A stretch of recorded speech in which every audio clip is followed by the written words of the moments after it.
My name is Ethan Cole, and I used to believe blood was thicker than water. But after my grandfather died, I learned the hard way that blood can turn cold, fast. I grew up in a house where I was always the second choice. My brother Daniel was the golden child, the pride of my parents, the example I was told to follow. And me? I was the mistake they tolerated. The only person who ever saw me for who I truly was my grandfather. He'd tell me, "Ethan, one day they'll see what I see. You've got fire in you. Don't let them put it out." He was my teacher, my hero, and my best friend. When I felt invisible, he noticed. When I failed, he said, "So did I. Plenty of times. That's how you learn to win." So when he passed away, it felt like my whole world collapsed. I expected my family to mourn him the way I did, but instead, they became different people overnight. Whispers behind closed doors, hidden papers, quick glances that turned silent when I walked in. I didn't know it then, but I was about to uncover a secret, one that would tear our family apart forever. A secret worth $30 million. And when I found it, I learned exactly what my grandfather meant when he said, "Money doesn't change people. It shows who they really are." That was the day my family turned against me, and the day I decided I wouldn't back down. Not this time. Not ever again. I grew up in a house where love had conditions, and I never seemed to meet them. My parents, Michael and Susan Cole, were the kind of people who cared more about appearances than affection. Every photo, every dinner, every family moment was just a performance. Behind closed doors, everything was about Daniel, my older brother, their pride and joy. Daniel was perfect, at least in their eyes. Top grades, captain of the basketball team, scholarship student, charming smile. He could do no wrong. And me? I was the quiet one. The dreamer. The one who drew pictures instead of playing sports, who asked questions instead of following rules. "Why can't you be more like your brother?" I heard that line so often it became the soundtrack of my childhood. My mother would shake her head whenever I brought home a B instead of an A. My father would sigh, saying, "You'll never make it in this world if you keep wasting time on nonsense." But my grandfather, he'd just smile and say, "Don't listen to them, son. You see the world differently? That's not a weakness, it's a gift." He'd invite me to his house every weekend, just the two of us. We'd sit on his porch swing while the sun dipped behind the hills. And he'd tell me stories about his youth. How he started with nothing but a borrowed truck, hauling lumber to build his first business. How he was betrayed by people he trusted, but still never stopped believing in hard work. Those stories became my lifeline, because in his eyes, I wasn't a disappointment, I was hope. One day, when I was about 16, my father caught me helping my grandfather fix a fence. He shouted, "You've got better things to do than waste time with an old man's stories." But my grandfather just laughed and said, "Maybe if you listened to a few, you'd understand life a little better." That didn't go over well. My father didn't speak to him for a month after that. I didn't know it then, but that moment would define the years to come. Because while my parents saw my grandfather as a stubborn, outdated man, he was quietly watching everything, how they treated me, how they dismissed him, and he never forgot. When I turned 18, I wanted to go to art school. My father refused to pay the tuition. He said, "If you want to waste your life drawing pictures, do it on your own dime." But a week later, a letter arrived in the mail from my grandfather. Inside was a check and a note that said, "Dreams are expensive, but regret costs more. Go make something beautiful, Ethan." That letter is still framed on my wall today. Of course, my family wasn't happy about it. My mother accused me of manipulating him. Daniel said I was mooching off the old man, but I didn't care, because for once, someone believed in me. Years passed, and while I struggled to make my own path, my family grew richer. New cars, bigger houses, endless parties. I rarely visited them anymore, except for holidays. But every time I did, my grandfather would pull me aside and say, "One day, the truth will come out, Ethan. And when it does, stand tall." Back then, I thought he was talking about family pride or legacy. But after he passed away, I realized he meant something far greater, something he had planned all along. And that plan was about to tear my family apart. It was a cold Sunday morning when the phone rang. I still remember the sound, sharp, hollow, like it was cutting through the air. My mother's voice came through, calm but distant. "Your grandfather passed away last night," she said. Just like that. No emotion, no pause. It was as if she was reading a weather report. For a few seconds, I couldn't speak. My throat tightened, and my heart started pounding in my ears. I dropped the phone and just sat there, staring at the wall. The one person who had ever truly believed in me was gone. When I drove to his house, everything felt wrong. The lights were off, the gate was locked, and the once lively garden looked lifeless. Inside, my family had already gathered, my parents, my brother Daniel, and a few distant relatives I hadn't seen in years. No one was crying. They were talking quietly, but not about him. About arrangements, documents, lawyers. Even before the funeral, the whispers had begun. When I walked in, my father looked at me with that same cold expression he'd worn all my life. "You're late," he said. I wanted to scream. Late? I'd lost the only person who ever made me feel loved. And that's all he could say. The funeral was small. No music, no warmth, just silence and a few forced tears. When it was my turn to speak, I stood there, staring at his coffin, my hands shaking. I wanted to say something meaningful, something that would do him justice. But all that came out was, he was the only man who ever saw me for who I really was. After that, I couldn't stay. I left before the end, needing air, needing space. But as I was walking toward my car, I saw something strange. My father and brother talking to a man I didn't recognize. Tall, well-dressed, carrying a black briefcase. They noticed me and stopped talking immediately. When I asked who he was, Daniel said, "Just someone from the bank." But his tone, it didn't sound right. Days passed and no one mentioned the will. No calls from the lawyer. No meetings. Nothing. It was odd. My grandfather had always been meticulous about his affairs. He used to say, "When my time comes, everyone will know exactly what's what." But suddenly, it was like that part of him had vanished. When I brought it up at dinner one evening, my mother cut me off sharply. "Ethan, don't start," she said. "Your grandfather's things are being handled. You don't need to worry." But something in her eyes gave her away, a flicker of guilt, maybe fear. A week later, I decided to visit my grandfather's house again. The place was already being cleaned out. Boxes everywhere, furniture gone. My father's car was parked outside, and inside, I saw him handing papers to the same man from before, the one with the briefcase. When they saw me, they froze. My father forced a smile. "Ethan," he said, "you shouldn't be here. We're just organizing things." But something about his voice made my stomach twist. Organizing what? My grandfather's entire life, the house that used to be filled with laughter, now felt like a vault of secrets. Later that night, I went to my grandfather's study, the room he never let anyone else touch. It was mostly empty, except for one drawer that had been left slightly open. Inside was a photo of me and him on his porch, my 16th birthday. Behind it, folded neatly, was an envelope addressed to my lawyer, Mr. Harris. No one had mentioned that name. Not once. That was the first real sign that something wasn't right. Because if my family was handling everything, then why was my grandfather's lawyer being kept out of the picture? The suspicion started there. And from that moment on, I knew, whatever they were hiding, it had something to do with me. That night, I couldn't sleep. The image of that envelope in my grandfather's drawer kept replaying in my mind. He'd written Mr. Harris on it, his lawyer for over 20 years. The same man who used to visit our home every few months, always polite, always loyal to my grandfather. If anyone knew the truth, it would be him. The next morning, I called his office. No answer. I tried again the next day. Still nothing. By the third day, I drove there myself. The moment I walked into the building, I felt something was off. The receptionist, a young woman with tired eyes, froze when I said my name. "Ethan Carter," I told her. "I'm here to see Mr. Harris. It's about my grandfather's estate." She glanced around nervously before whispering, "He's not here." "Not here?" I asked. "When will he be back?" She hesitated. "He's been on leave since last week. Family emergency." That didn't make sense. My grandfather had died nearly 2 weeks ago. Why would his lawyer suddenly vanish? I started to leave. But then she called out quietly, "Wait." She reached into her desk, slid open a drawer, and took out a thin folder. Her hands trembled slightly as she handed it to me. "You didn't get this from me," she said. "I opened it in my car." Inside were 2 documents. The first, a copy of my grandfather's will. The second, a letter written in his handwriting, dated just a month before his death. The letter read, "If anything happens to me, ensure Ethan receives what belongs to him. I trust no one else with this matter, not even family. People change when money's involved. I've seen it all my life. Don't let history repeat itself." My hands shook as I read it. It was unmistakably his handwriting, strong, looping, confident. But when I looked closer at the will, something didn't add up.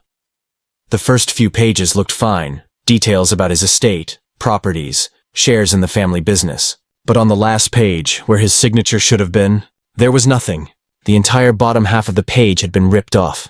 That's when the truth started to unravel. Someone had tampered with the will, torn out the signature page to make it invalid. I remembered the whispers after his funeral. The secret meetings. The man with the briefcase. Everything suddenly made sense. My family hadn't just hidden the will, they'd destroyed it. They wanted to erase me from his legacy completely. I drove straight to my parents' house, clutching the folder. My father was in the living room, reading the newspaper as if nothing had happened. I dropped the folder onto the table. "What's this?" I demanded.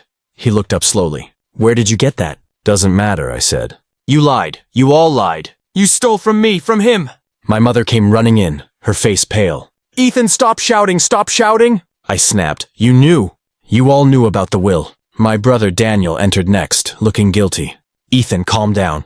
You don't know what you're talking about." I turned to him. "Don't I? You couldn't even look at me at the funeral. Why was that, huh?"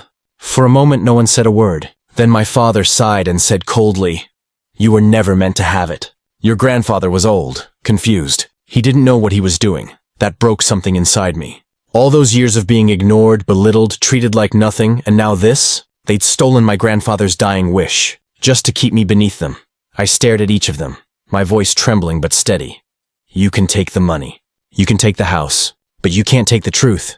I'll find it, and when I do, you'll see who he really trusted." And I meant every word. Because at that moment, I stopped being the family disappointment. I became the only one willing to fight for what was right.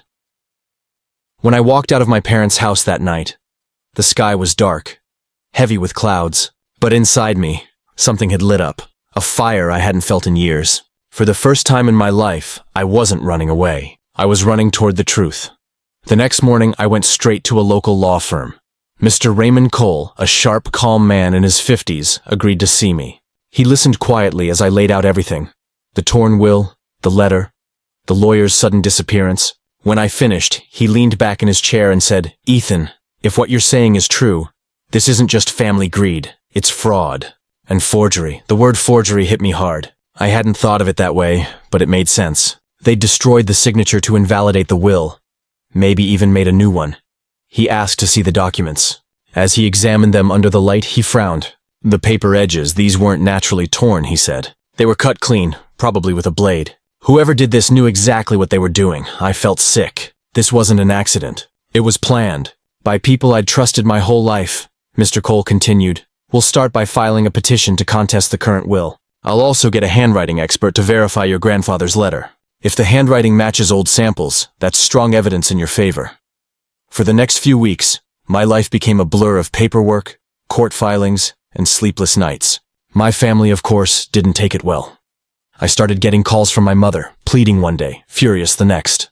"Ethan, why are you doing this? You're tearing the family apart." And every time she said that, I wanted to scream, "You already did that when you lied." Then came the threats. My father sent me a message through a mutual friend. "Drop the case before you regret it." But I didn't stop, because this wasn't just about money anymore. It was about my grandfather's memory. A month later, I finally heard from Mr. Harris, the missing lawyer. Or rather, from his assistant. She called me late at night, her voice shaky. "Ethan, you didn't hear this from me," she whispered. But Mr. Harris didn't go on vacation. He was pressured to leave town. "Your brother paid him off to stay quiet." I froze. "Are you sure?" She hesitated. "I saw the transaction. A wire transfer. $50,000. $50,000 to bury the truth." The next morning, I told Mr. Cole everything. He nodded grimly and said, "We'll subpoena the bank records. If that transfer exists, it's game over for them." Meanwhile, the whispers in town started spreading. People who once ignored me now looked at me with pity or curiosity. Some said I was greedy. Others said I was brave. But only I knew what it really felt like. Lonely. There were nights I'd sit on my porch staring at the stars, hearing my grandfather's voice in my head. Money shows who people really are. He'd been right all along. Weeks later, we finally got the bank documents. The transfer was real. $50,000 from my brother's account to an offshore company connected to Mr. Harris. Proof of bribery. When Mr. Cole showed me the papers, I felt both relief and heartbreak. Relief that I wasn't crazy, that my instincts had been right. Heartbreak that it was my own brother who had done it. Mr. Cole smiled faintly. "You've got them, Ethan. Now it's time to bring this to court." As I walked out of his office, I took a deep breath. The storm was coming, and this time, I wasn't afraid. Because I wasn't fighting for the money anymore. I was fighting for the man who had believed in me when no one else did. And I swore, No matter how long it took, I'd make sure my grandfather's truth was finally heard. The day of the first hearing, the sky was gray, the kind of morning that feels like it's holding its breath. I stood outside the courthouse, palms sweating, heart pounding. My reflection in the glass doors looked like a stranger, tired eyes, messy hair, a suit that didn't quite fit. But beneath all that, there was something new in me. Determination. When I walked into the courtroom, they were already there. My parents, my brother, they sat together in the front row, perfectly dressed, perfectly calm. My mother avoided my gaze. My father didn't. His eyes were cold, calculating. And my brother, he just smirked. Their lawyer, a polished man named Mr. Gaines, stood and said with confidence, "Your Honor, my clients maintain that the will presented by the plaintiff is a fabrication. There's no valid signature, and no legal basis for his claim." I clenched my fists. When my attorney, Mr. Cole, stood, his voice was steady. "Your Honor, we believe the signature was deliberately destroyed. We have evidence suggesting bribery and tampering. We will present it in due course." The judge, an older woman with sharp eyes, nodded. "Then we'll hear both sides." And just like that, the battle began. The next few weeks felt like a war. Every hearing brought new accusations. My family painted me as a greedy, desperate grandson trying to steal from the dead. They produced fake documents, twisted stories, even old photos meant to make me look irresponsible. And worst of all, they smiled while doing it. Each lie felt like a dagger. I couldn't believe how easily they turned the truth upside down. But I had my own weapons, facts, evidence, and the quiet voice of justice my grandfather had instilled in me. One day, Mr. Cole handed me a sealed envelope. "This," he said, "might change everything." Inside were the results from the handwriting expert. They'd compared my grandfather's writing on the letter, the torn will, and his old business ledgers. The verdict was clear, all written by the same hand. That night I barely slept, because for the first time in months, I had proof. Real, undeniable proof. The next morning in court, Mr. Cole presented the evidence. He projected the letter and the writing samples side by side for everyone to see. The similarities were obvious. The same slant, the same bold strokes, the same little flourish at the end of every word. "This is the handwriting of a man who left his estate to the one person who truly cared for him," Mr. Cole said. "And that person is his grandson, Ethan." My brother's lawyer tried to object, but the judge silenced him. Then Mr. Cole dropped the final blow. He handed the judge the bank transaction records, the $50,000. The courtroom fell silent. You could feel the air shift. Even my father's confident face cracked for a second. The judge looked at the document, then at my family. "Mr. Morrison," she said to my brother, "do you deny this transfer?" He opened his mouth, but no words came out. I'll never forget that moment. For years, I'd been the one they called weak, lazy, worthless, but standing there, watching them crumble under the truth, I realized strength doesn't come from power or money. It comes from enduring when everyone doubts you. When the judge adjourned the hearing, my mother wouldn't even look at me. She just stood up and walked out. My father followed. My brother stayed seated, staring down at the table as if trying to figure out how everything slipped through his fingers. I wanted to feel victorious, but all I felt was tired, because this wasn't the end. The next hearing would decide everything, the inheritance, the estate, and maybe even my family's last shred of dignity. As I walked out of that courtroom, I looked up at the sky. The clouds were still gray, but for the first time, I saw a sliver of sunlight breaking through. My grandfather once told me, "Truth doesn't shout, Ethan, it waits." And now, I understood exactly what he meant.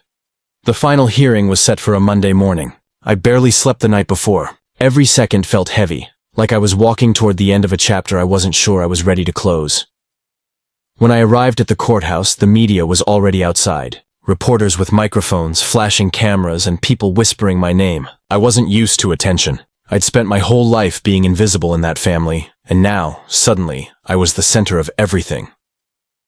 Inside the courtroom, my parents sat quietly. My father's jaw was clenched, my mother's eyes swollen. My brother avoided eye contact, pretending to read a document that wasn't even real.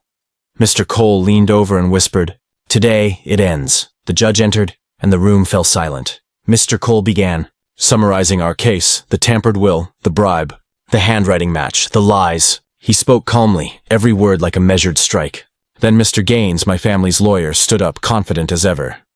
"Your Honor," he said, "even if the handwriting matches, the missing signature invalidates the will. My clients are the rightful heirs under the state's inheritance law. I could feel the blood rushing to my head. They were still trying to twist it, even after being exposed.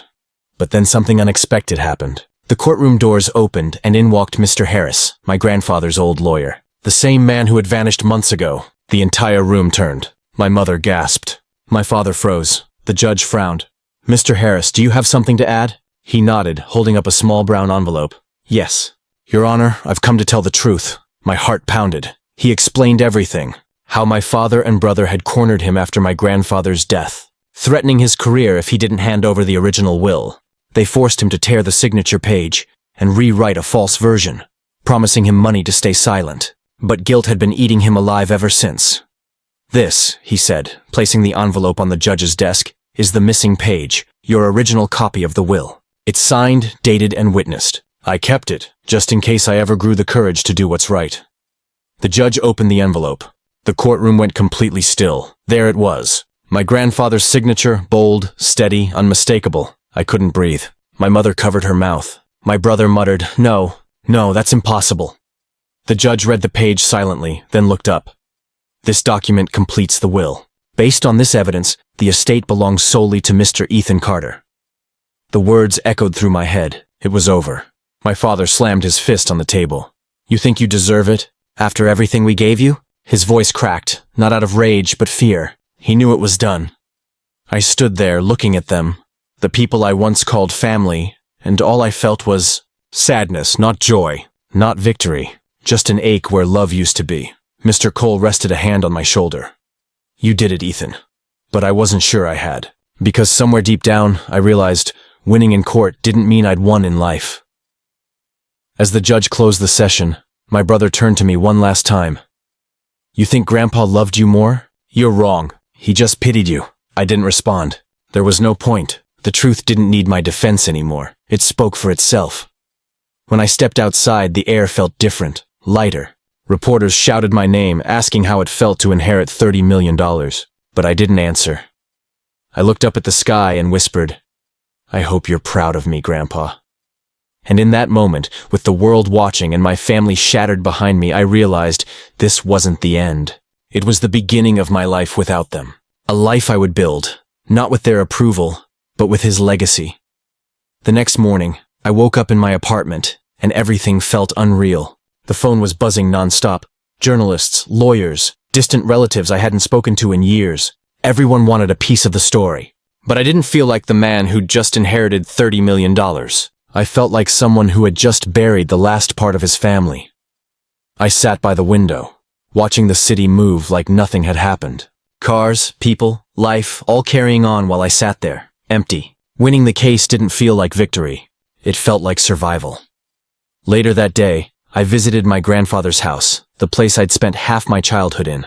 It had been sealed during the investigation, but now it was officially mine. The moment I stepped inside, a wave of memories hit me. His voice, his laughter, the smell of his cologne that still lingered in the air. For a second, I almost expected him to walk out from the study and say, You finally made it, kid. The rooms were covered in white sheets, dust dancing in the sunlight. I walked to his study, the same place where he'd told me stories about integrity, courage, and trust. On his desk was a small wooden box I hadn't noticed before. Inside it was a handwritten note. It read, Ethan, if you're reading this, then I'm gone. Remember, money doesn't define worth. It reveals it. Don't let it turn you into what I spent my life protecting you from. Build, but don't forget who you are. I sat down and read the note over and over. It wasn't just advice. It was a warning. Over the next few weeks, the world saw me as a success story. Newspapers called me the heir who fought for justice. Old friends reappeared out of nowhere. Even people who once mocked me for being a failure suddenly wanted to meet up, talk, reconnect. But when the noise faded, I realized how quiet my world had become. No family dinners, no calls from Mom asking if I'd eaten, no laughter, just silence, the kind that echoes in the walls of an empty mansion. One evening, I found myself scrolling through old family photos. Birthdays, holidays, random weekends. Back then, I thought we were just ordinary. A flawed family with love buried under the noise. Now, looking at those smiles, I couldn't tell which moments were real and which were just an illusion. The next day, I went to visit Mr. Harris, the lawyer who came clean. He looked older, tired, but lighter, like a man who'd finally dropped a boulder off his shoulders. "I'm sorry, Ethan," he said quietly. "I should have told the truth sooner." I nodded. "You did the right thing when it mattered." He smiled faintly. "Your grandfather believed you'd rise above them all. He told me once, Ethan will be alone before he's respected." I didn't understand it then. I do now. That night I sat on the porch, the same one my grandfather built decades ago. The stars were bright, the wind calm. I held his letter in my hand and whispered, "You were right, Grandpa. Money really does show who people are." But I also realized something else. Money could reveal who I was too, and I didn't want to become bitter or vengeful. I wanted to honor him, not by hoarding wealth, but by living with purpose. So I made a decision. I'd rebuild his company, but not as a monument to greed. I'd turn it into something good, something that helped others who were cast aside like I was. For the first time in months, I felt peace. Not joy, not triumph, just quiet peace. Maybe that was his final gift to me, not the money, but the chance to prove that love and legacy outlive betrayal. Rebuilding my grandfather's company wasn't easy. It had been years since it last operated, and what was left behind was nothing but dusty files, old ledgers, and an empty building filled with echoes of the past. The sign out front still read, Reed & Sons Manufacturing, a name that once carried pride but now hung like a forgotten memory. I stood there one morning, staring at it, thinking about the irony. My grandfather had built something for his sons, but in the end, it was me, the one they all looked down on, who carried the legacy forward. I hired a small team, people who believed in second chances. Some were old employees who had worked for my grandfather decades ago. They told me stories of how he used to treat every worker like family. One of them, an older man named Carl, said something that stuck with me. "Your grandfather didn't build this company for money, Ethan. He built it so no man would ever feel worthless under another man's shadow." That line became my mission. Weeks turned into months. We repaired machines, reopened production lines, and slowly began bringing the company back to life. For the first time in a long while, I felt a sense of direction. Not just success, but meaning. One day, while going through the old archives, I found a locked drawer in my grandfather's office desk. It looked untouched since the day he passed. Inside was a thick folder labeled The Foundation. At first I thought it was just financial documents, but as I flipped through the pages, I realized it was something far deeper. There were letters, hundreds of them, handwritten notes from people I didn't know. Mothers, students, workers, all thanking my grandfather. "Thank you for paying my daughter's medical bills. Thank you for giving me a job when no one else would. Thank you for believing in me when I'd lost everything." Tears filled my eyes. He hadn't just built a business, he'd built hope. And hidden among those letters was a sealed envelope addressed to me. It said, "Ethan, this company isn't built on profit. It's built on people. If you ever feel lost, remember, the greatest inheritance isn't money, it's kindness. Protect it." I sat there for hours, reading, crying, reflecting. Suddenly, the fortune I'd inherited didn't seem like a reward, it felt like a responsibility. In the following weeks, I created the Reed Foundation in his honor, a non-profit that helped struggling families, students, and workers rebuild their lives. Every success story we supported felt like a whisper from him saying, "That's my boy." But as I grew closer to reviving his legacy, something unexpected happened. While reviewing old contracts and business records, I found inconsistencies, missing payments, unexplained withdrawals, and altered documents. It seemed someone had been stealing from the company long before my grandfather's death. At first, I thought it might have been a partner or an accountant, but the deeper I dug, the clearer it became. The trail led straight to someone within my own family, someone who'd been profiting off his trust for years. My hands shook as I looked at the final signature on one of the forged documents. It was my father's. The man who had called me a failure. The man who'd lied about the will. He hadn't just betrayed me, he'd betrayed his own father long before I was old enough to understand. In that moment, the puzzle finally made sense. My grandfather must have discovered the truth before he passed, and that's why he left everything to me. Not out of favoritism, but justice. I closed the file, staring out the office window. The sun was setting, painting the city gold. And for the first time, I didn't feel angry. I felt clarity. The legacy wasn't about revenge. It was about redemption. And I finally knew how to carry it forward. When I finally confronted my father, there was no shouting, no courtroom, no audience. Just two men sitting across from each other in the quiet of our old living room. He looked older than I remembered, tired, almost hollow. For years, I carried anger toward him. But when I looked into his eyes, I saw something I hadn't noticed before. Regret. He whispered. Your grandfather found out, didn't he? I nodded. Tears welled up in his eyes as he said, I didn't want it to end this way. I just wanted what was mine. I could have yelled. I could have shown him the files, the evidence, the will. But I didn't. Because in that moment I realized the truth had already done its work. It didn't need revenge. It needed peace. I told him, Grandpa left us both something. He left you a lesson, and he left me the strength to forgive. He broke down crying, and for the first time in years, I saw the man I once called Dad. When I left that house, I didn't look back. Not because I hated him, but because I finally understood what my grandfather meant when he said, money shows who people really are.